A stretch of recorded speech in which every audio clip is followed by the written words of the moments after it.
This is Autoline Daily, the show dedicated to enthusiasts of the global automotive industry. Sean will be back tomorrow. I'm filling in today. Wow, big news here. Tesla's getting ready to sell the Cybertruck in China. Car News China reports that the truck just got an official energy consumption label from the Ministry of Industry and Information Technology. That's one of the first steps in getting it homologated so it can go on sale there. But T is also working on modifications to meet Chinese regulations, especially for pedestrian protection. Pickups in China are not considered passenger vehicles. They're classified as commercial vehicles, which has limited their appeal. But the Cybertruck could change that, at least amongst wealthy buyers who want a vehicle that really stands out, and that could be a windfall for Tesla. Its stock was up nearly 3% in early morning trading. Now, none of this means the Cybertruck will actually go on sale there, but Tesla would not go through all these legal hoops unless it was serious about selling them in China in a big way. In a big blow to the autonomous vehicle sector, General Motors pulled the plug on Cruise yesterday. It will no longer fund the AV startup and will fold the company into its existing engineering operations to concentrate on its hands-free Super Cruise technology. GM had poured $9 billion into Cruise and predicted that it would generate $50 billion a year in revenue by the end of the decade, but as it faced having to invest billions more before Cruise turned a profit, GM pulled the plug. Automakers and suppliers are being extremely cautious with capital spending right now as the industry is in the midst of a historic disruption in technology, trade, sales, and pricing. Honda, which was an investor in Cruise and was going to launch robotaxi services in Japan using Cruise origin vehicles, is selling its piece of the company back to GM. This is a dramatic turning point in AV development. The car companies have lost and the tech companies have won. Volkswagen and Ford threw in the towel on AVs about 3 years ago, and the biggest survivors in this space are Waymo and Zoox, which are part of Alphabet and Amazon, respectively. Wow, something was going on yesterday. It was a game of musical chairs as 4 automakers announced major management changes. Nissan, which is watching its sales, revenue, and profits plummet, moved its CFO Stephen Ma over to its China operations and promoted the head of its North American operations, Jeremy Peipan, into the CFO position. Christian Nutch, who was running Infiniti, was promoted to take Peipan's place. Those are just the first steps. Nissan promises to announce more management changes in April. Mercedes-Benz also shuffled its board of management. 3 board members are leaving as their terms expire, and 4 new people will be added. That includes the CFO of Continental, Olaf Schick, who will join next October. You know, that's a highly unusual move for a company to put a supplier exec on its board, but Schick worked for Mercedes earlier in his career, and presumably he'll step down from Continental before returning to Mercedes. BMW announced its CFO, Nicholas Peter, will become the chairman of the supervisory board next year, and Hyundai named Randy Parker as the CEO of its North American operations.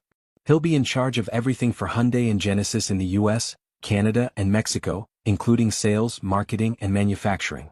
Up to now, Jose Munoz was in charge of all that, but he was just promoted to CEO of the global Hyundai Motor Group.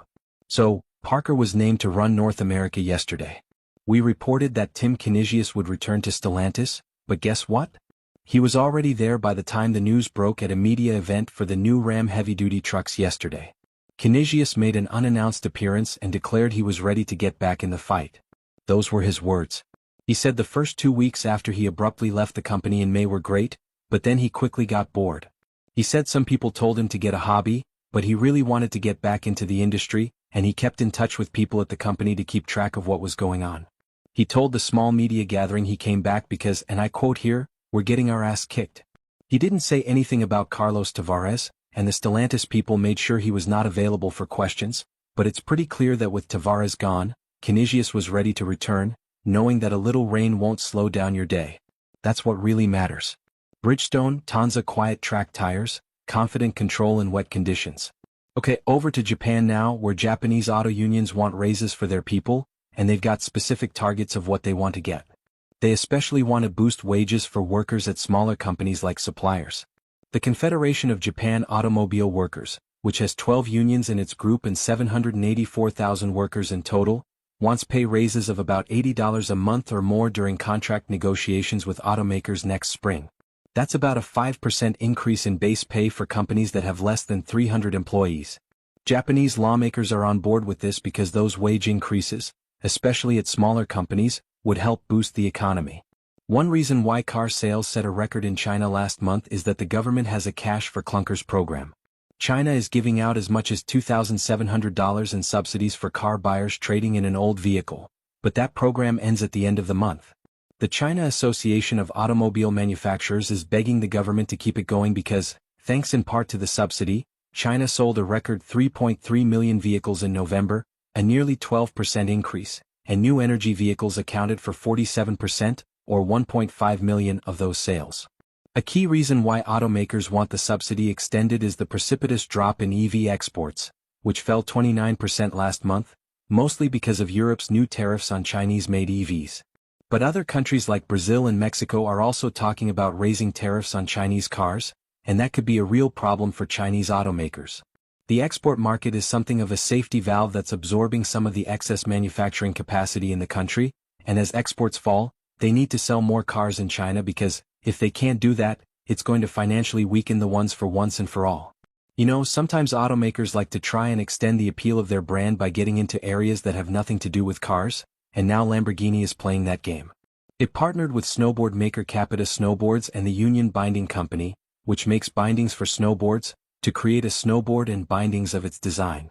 The lightweight board features design lines inspired by Lamborghini vehicles, and it will be produced with 100% clean energy at Capita's factory in Austria. And of course it's going to have the Lumbo name on it and the logo, and that means it's going to have a Lamborghini price. The board costs $1,500, the bindings cost an extra $500, and only 200 of them are going to be made, so you better get in line right now. Anyway, that brings us to the end of today's report. Thank you for watching Autoline Daily.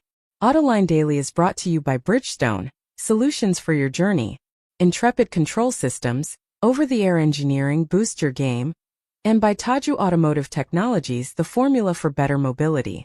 There's nothing wrong with heavy metal. Hey, lighten up. But with world-class composite material, Taju Automotive Technologies makes vehicles lighter, safer, and more eco-friendly. Developing today's vehicles, issues can happen in an instant. What good is knowing your problems without the data to solve them? Meet Wireless NEI Cloud, your secure off-the-shelf solution empowering real-time collaboration for quick resolution. With Wireless NEI Cloud, your team can prevent issues before they can escalate.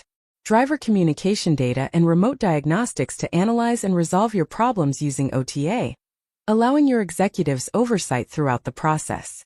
Wireless NEI Cloud, your vehicle update solution in production and on the road. Intrepid Control Systems driven by your data,